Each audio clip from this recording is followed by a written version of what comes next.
Hi guys, Evan here. Today I'm taking a look at PT54 Game 4, and I realized as I was about to do it that this is Game 4 from the LSAT that I actually took. The one that I, went in and did and got a score on to get me into law school. So I was able to look at my score report and see that I got none wrong on this game.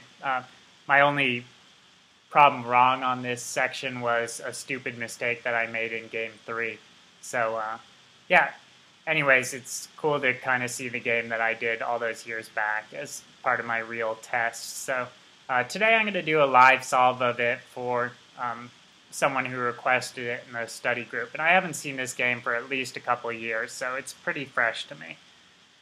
Okay, so for this game, we've got these bids, contract bids, H, J, sorry, that's an ugly J. Let's try and get this a little nicer.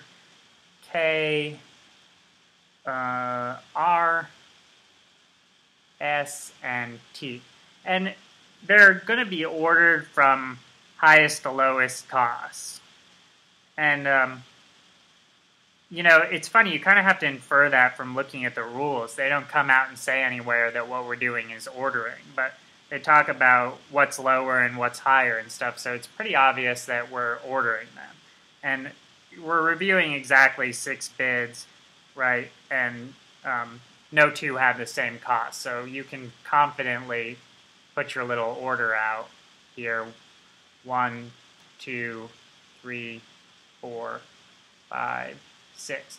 Now, we get this strange thing where it's like exactly one of the bids is accepted. What does that mean? Well, anytime you see something unusual like this, don't freak out. All it's doing is giving you more information about the ordering, usually in a kind of roundabout way. But just, slow down and see exactly what it says here. So our first rule says the accepted bid is either K or R, and it's either second or third. So what I do is I just bracket that off, and then I know that K or R has to be in there. So I just could say like one of K or R. And it's a little improvisational. It's a good way to remember that at least K or R has to be in this 2 or 3 spot. Maybe K and R are both in there, but at least one of them has to be in there. So now I've cemented this rule in my memory, and I'm ready to move on to the other rules. Okay, H is lower in cost than J or K. Very simple, straightforward ordering rule there. So H lower than J and K. And now things get a little tricky here. We get a conditional rule, and make sure you see it for being a conditional rule. If J is fourth, then we get J being lower in cost than S and T, right? And we'd have J in the 4 spot, and then J would be lower than S and T, right? And then what if J is not 4th? That's our next rule. J not in 4, then S and T has to be higher than J, okay? So I could just leave it at that and try and go on and do the game, but intuition in a case like this tells you that it's probably best if you divide your main diagram and get both of these scenarios out and see what they look like. So, at this point I definitely would want to divide the game, my main diagram, into 2 and look at these 2 possibilities and see what inferences I can make, if any. So I'm going to do a little diagram for the J and 4 possibility first. Oh, and I'm realizing I missed a rule here. This last rule is that either R or S is 5th in cost, right? So that's good because that's going to help me make a lot more inferences. So remember, I'm back to dividing up my 2 diagrams, one for this scenario and one for this scenario. And I see that with this one, when J's in 4, all right, we've got this R and S rule, and we know S and T both have to be behind J. So let me finish my numbers here. And so that means there's no room for R. We're definitely going to have S in phi, and T will be there, right? And then for the rest of the orders here, well, you can kind of think roughly about what's got to be there. You have to have H and then K somewhere in the front. And then who's the last variable? R's got to be somewhere here, and then you'll be fine then. Okay, so then now let's look at the second diagram. That was our, world 1. Let's look at world 2 here where J is not in 4, right? J not in 4. 1, 2, 3, 4, 5, 6. 1, 2, 3, 4, 5, 6. So if J is not in 4, you got to have S and T in front of it, right? So we start with our R and S. And what I look at here is that all of a sudden a lot of things have to be in front of J. Remember, H always has to be in front of J. And then S and T both have to be in front of J.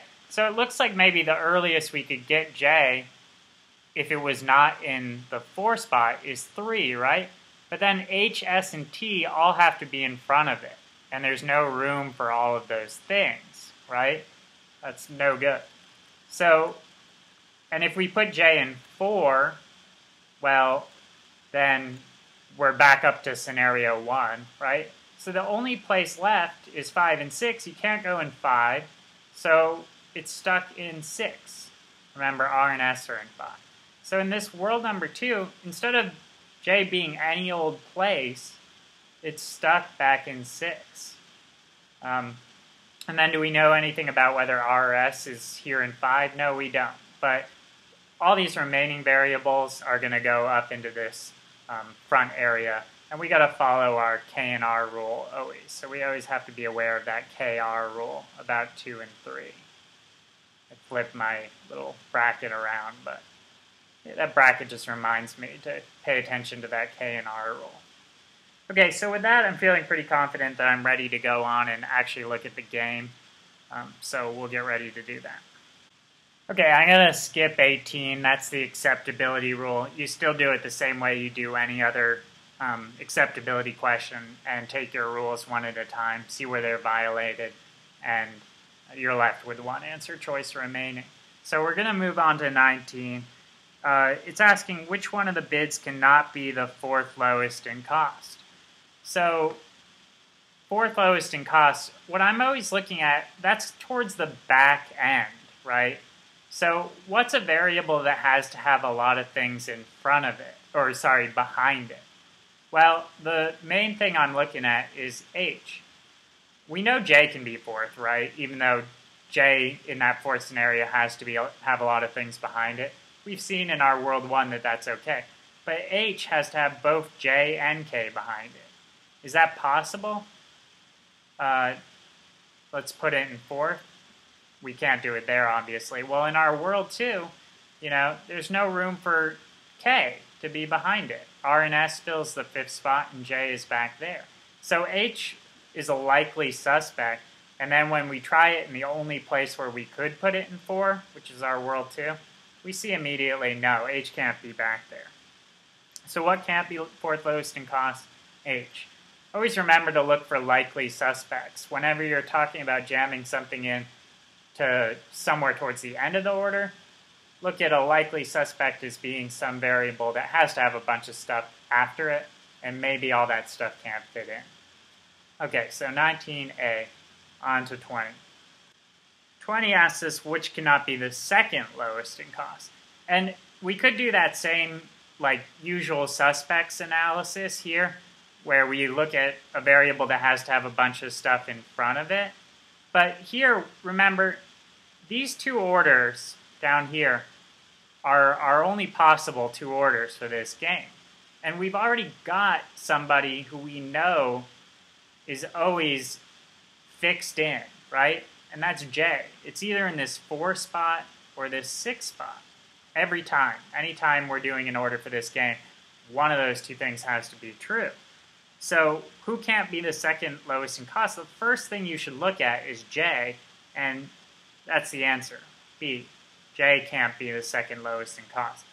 Don't do any more work. If you hadn't gotten to this point, which you'd probably be in trouble if you hadn't divided this game up into two, but if you hadn't, again, you could do the usual suspect analysis and say that, all right, what's somebody who can't really be towards the beginning of the game without stuff being jammed in front of it? J would be a good-looking candidate, right?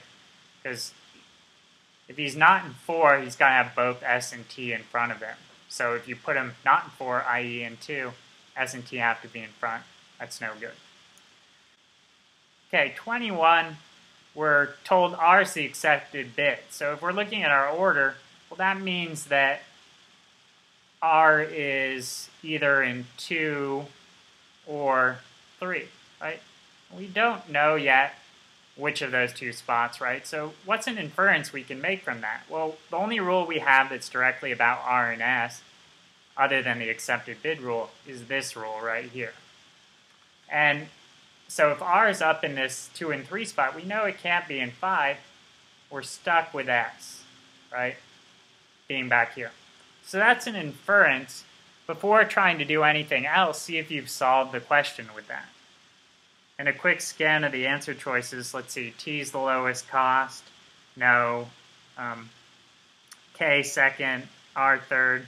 S is the fifth. Yeah, that must be true, right? That's our inference. So just go through and scan to see if you answered the question with that inference. And sure enough, you did. D, S must be fifth. On to 22. 22 is asking us something about what must be true all the time. It's a global must be true question. So really we're looking for something that we already know from our main diagramming work. And ideally, all this work that we did will answer the question before we have to do more, So I'm going to do a quick rundown through the answer choices and compare them to my work here and see if, it's something that must be true in both of these scenarios. So A, H lower in cost than S, does that have to be true? Well, it definitely has to be true here, but down here we're not so sure. What if this is R back here, and then S and H, we don't know really, they're kind of floating around in here. So I'm not totally crossing this off yet. Maybe there's some reason I can't see that that's true, but I'm going to look for something more likely first. Okay, H is lower than T. Does that always have to be true? Again, we just don't really know if that's true in World 2. Rather than thinking about it hard, I'm just going to move on and see if I can find something that's readily apparent that it must be true. K is lower than J. Okay, well that's definitely true here in World 1 because, J is back here, ST, K certainly has to be lower than J down in World 1. What about World 2? Yeah, in World 2, same thing, right? J is all the way in the back. There's no way that K is not lower in cost than J. So, bam, I'm left with C as a correct answer choice. It always must be true that K is lower than J. Didn't really strain my brain thinking about A and B. I went on for something that it was easy to see must be true. Last question. R is the lowest in cost. What could be false in that situation? So this is like the one question so far that's really called for maybe a robust mini diagram. I'm going to put R in here. I know now that S has to be in fifth, right? And basically I'm going to try and do this with each of my two worlds and see what that looks like. So one possibility is we've got JST, right? And then the other possibility is that we've got J back here, and then R, and then S. And now we know K's got to be in, this bracketed off area here, right? But before doing any more hard work, I really can't see anything immediately, so I'm just going to kind of go to the answer choices and see if, just with this information I've got here, I can answer this question. What could be false? J is the highest in cost. what that's basically asking is this scenario up here okay? This one up here? So I try and fill it in the whole way. All that we've got left is H and K. And that works absolutely perfectly. Nothing wrong with this order, right? So it looks to me like it could be false that J is the highest. And sorry if this isn't so apparent. This is a J, this is a T. So R, H, K, J, S, T, perfectly okay order. So yeah, it could be false that J is the highest in cost. No reason to go on to the rest of the answer choices. We've got it right just with the first one we tried. But it's good to note my strategy. This was a difficult question that's going to be a little extra work.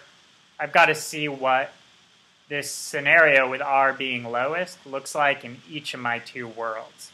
So I was set up to do all that work. It turned out it was pretty easy to just go on to the answer choices and figure it out very quickly just by going brute force, trial and error style. Okay, so tough game. Not the easiest to deal with these funky rules. The KRR rule, interestingly, didn't come into play that much in solving these. All right, and then the bigger thing that we had to do was deal with this J4, J not 4 rule. And the best way to do that was dividing the game up into two different worlds, where the J is in 4 and 1, and one where J wasn't in 4. The key inference, the hardest inference to make in this game, was that if J is not in 4, it had to be in 6. If you could make that up front, you're going to have a really easy time solving this game. If you couldn't, you're going to struggle. So a quick look at how to realize that. If you didn't realize it right up front like we did, hopefully you get to it by the time you answer question 20, and you'll start thinking there more about where J can be. But an experienced test taker is going to have the intuition that it's important to get these two orders out on paper, J4, J not 4.